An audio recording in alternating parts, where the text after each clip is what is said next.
So, to update everybody, today is March 11th, going to day 31 on the carnivore diet. Still going strong, still feeling good.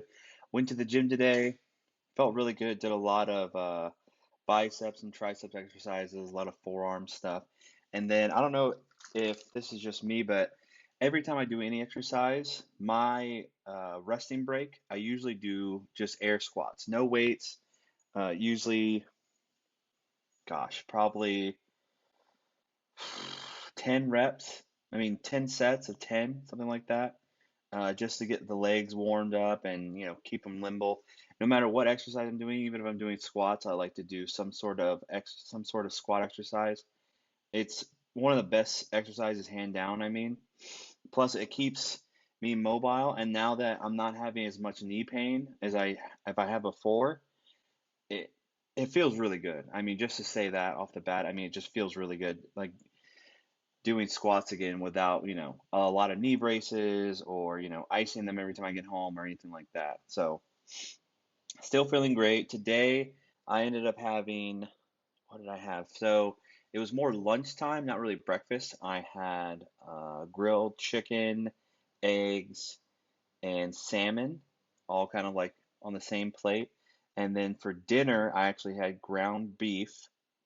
Yeah, ground beef and shrimp, which was actually super good. The only thing I added, salt and pepper. The beef I cooked in probably half a stick of butter. And after I was done eating, my new thing I've added, this is something I learned from Mark Bell, another gentleman I'm probably going to speak about. I want to get this out of the way that I brought up today because I watched the entire documentary again. Every time I'm done eating, I try to go for like a 10-minute walk, kind of. Uh, After I got done eating dinner tonight, I was actually ended up going for 30 minutes just because I was feeling really good. I got the first 10 minutes done and I was like, well, I might as well just keep going.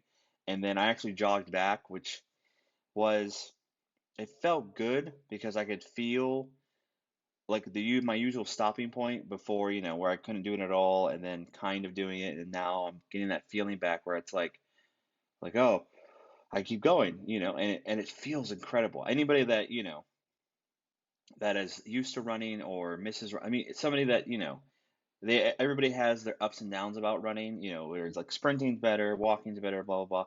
But, when I was in the service, I didn't mind the runs. It was something that was like a bonding, like all of us were kind of like in the suck together. So it always brings back good memories, but it was nice to be able to kind of like jog back the way home.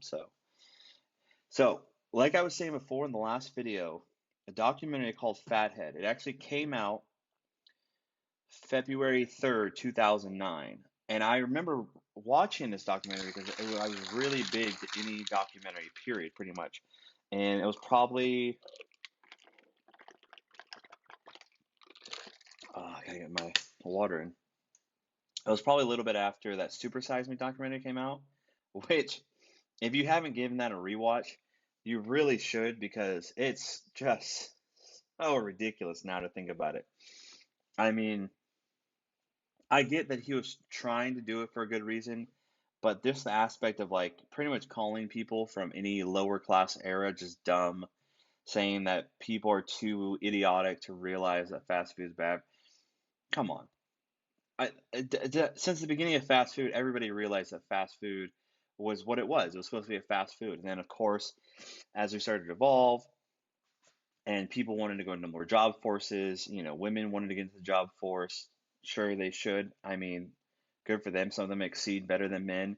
And they wanted to get into the force, you're not going to restrict them back to the 1950s and tell them to stay at home.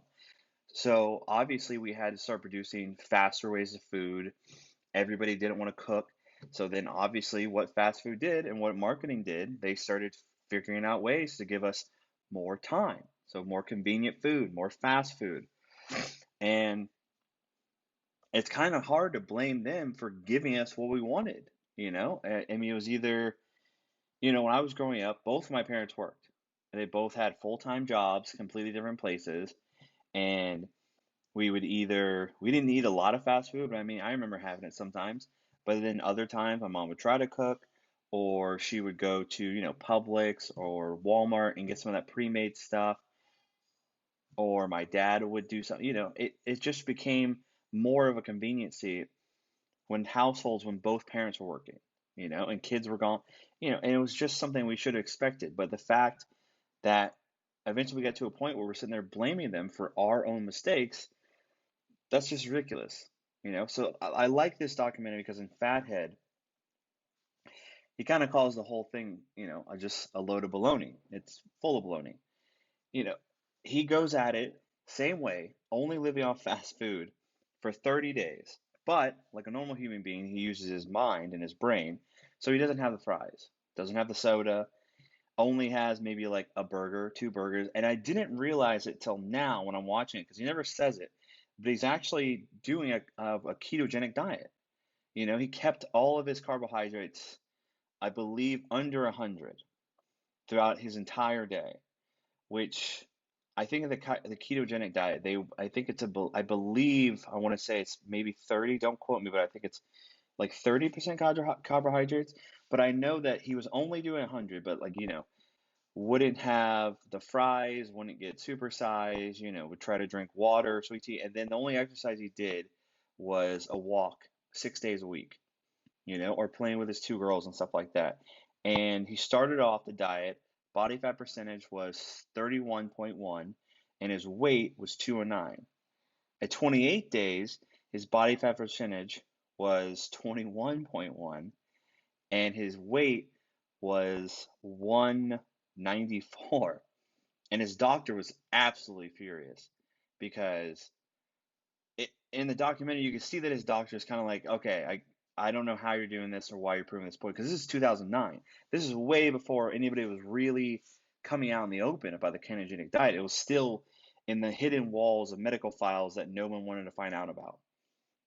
So I thought it was so funny that I'm watching this now in, 2020, where the ketogenic diet's like, pretty much the new, it's not even the new fad, it's really the old fad. If I would say anything, the carnivore diet is the new fad, because now it's getting more publication and everybody's like, what, you only eat meat? What do you eat anything else? It's like, no, I just eat meat. So I thought this documentary, if anybody goes, it's called Fathead, and it's really funny because he actually has, if you go to fathead-movie.com, he actually has been still updating till his last update was March 7th, 2020. And he actually did another documentary where it's his travels, because after he got done with the movie, a little while after his daughter started school, they were living in LA, and he made, like a choice like most new parents do. Is this really the atmosphere I want to put my child in? And they decided no, so they actually moved to Tennessee, ended up buying a farm, and they actually run their own farm now. So he actually has like his own eggs, his own cattle. I mean, like they do everything themselves, and they do the complete opposite of what, the FDA and stuff like that say you're supposed to give your child for a diet. They give them a ketogenic diet. And they did another documentary called Fathead's Kids, which I can't wait to watch next, but I'm gonna put a link in the description below. But you guys got to give this documentary is so funny to watch because he used to be a comedian, so I mean he's going at it in a comedic way, but he's speaking to real physicians, real doctors, other people that have published books, people that have been in the field back then before keto. And, this was them just saying you have to have fat, you have to have protein, and the biggest thing was you have to have fat. And I mean, even in the carnivore diet, you still have to have fat. Not everybody eats, lean steaks and chicken. You have like ribeyes and beef. You have fat in it because the brain needs fat, the body needs fat. It's something that Mother Nature's been giving us for years, and it wasn't, until farming or what was it? I believe, oh gosh, 1950s when we just decided to, switch over to wheat and process corn syrups and stuff. It's just insane, but I highly, highly, highly recommend watching this movie. I had so much fun watching it again now that I'm at where I am now. So I'm probably gonna watch it again just because I mean it's a hilarious thing. I'm gonna try to show it to more people. But yes, Fathead the movie. If anything, go to fathead-movie.com. check this guy out. I mean, it's a lot of great stuff, and he's still researching still to this day. So, but until the next one, guys, I hope this has been helpful, and I think I'm gonna try a new catchphrase. If I can do this, anybody can do it. I'll see you guys on the next one. Later.